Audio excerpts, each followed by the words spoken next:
বহু মানুষের আত্মত্যাগ এবং সংগ্রামের বিনিময়ে 1947-এর 15ই আগস্ট দ্বিজাতি তত্ত্বের ভিত্তিতে অখণ্ড ভারতবর্ষকে দুটি টুকরো করে দুটি দেশ তৈরি হলো, ভারতবর্ষ এবং পাকিস্তান। ব্রিটেনের প্রখ্যাত আইনজীবী র্যাডক্লিফ খুব অল্প সময়ে এই কাজটি করেছিলেন। তার ফলে বেশ কিছু জায়গা অমীমাংসিত রয়ে যায়।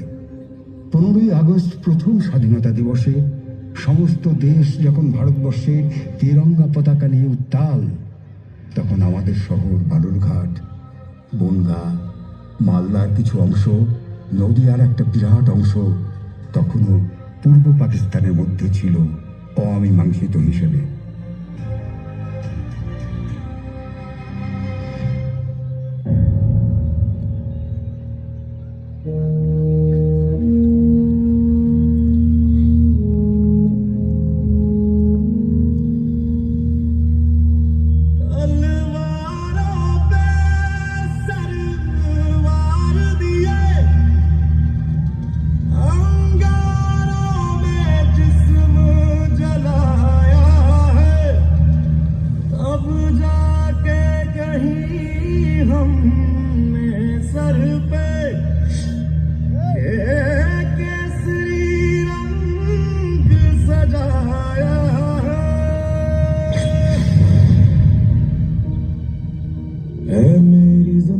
अफसोस नहीं जो तेरे लिए सौ दर्द से महफूज रहे तेरी आन सदा, चाहे जान मेरी ये रहे ना रहे।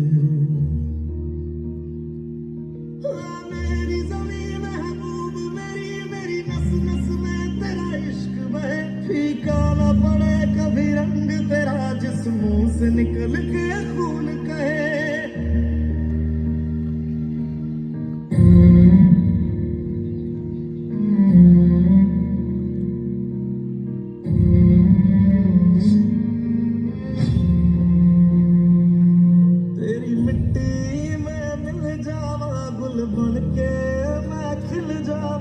इतनी सी है दिल की आरज़ू,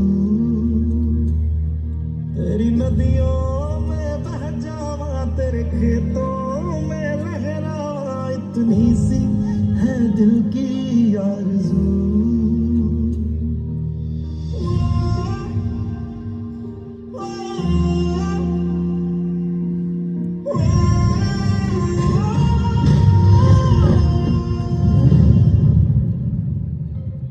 বালুরঘাট শহর প্রথমে পূর্ব পাকিস্তানের অন্তর্গত করা হয়, পরে অমীমাংসিত বলে ঘোষণা করা হলো।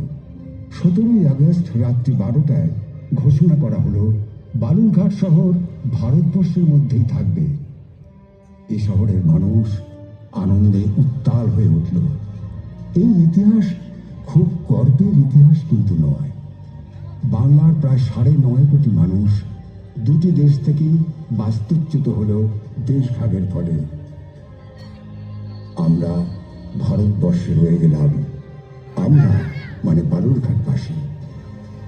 আজকে আমাদের নিবেদন শেখর ডান্স একাডেমির পক্ষ থেকে ভারতবর্ষের স্বাধীনতা।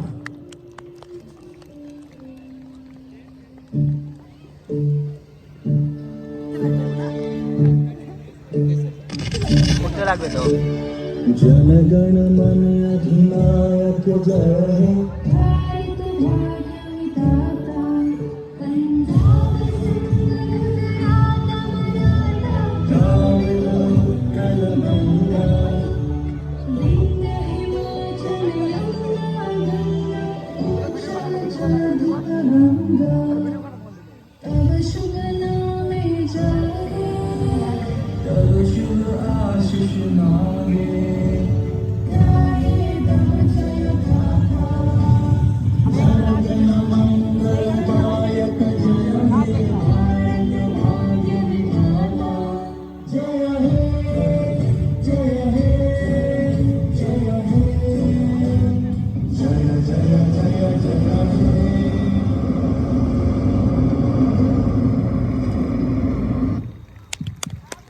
উড়ছে ভারতের পতাকা, গেরুয়া সাদা এবং সবুজ এবং মাঝখানে অশোক চক্রের ভারতীয়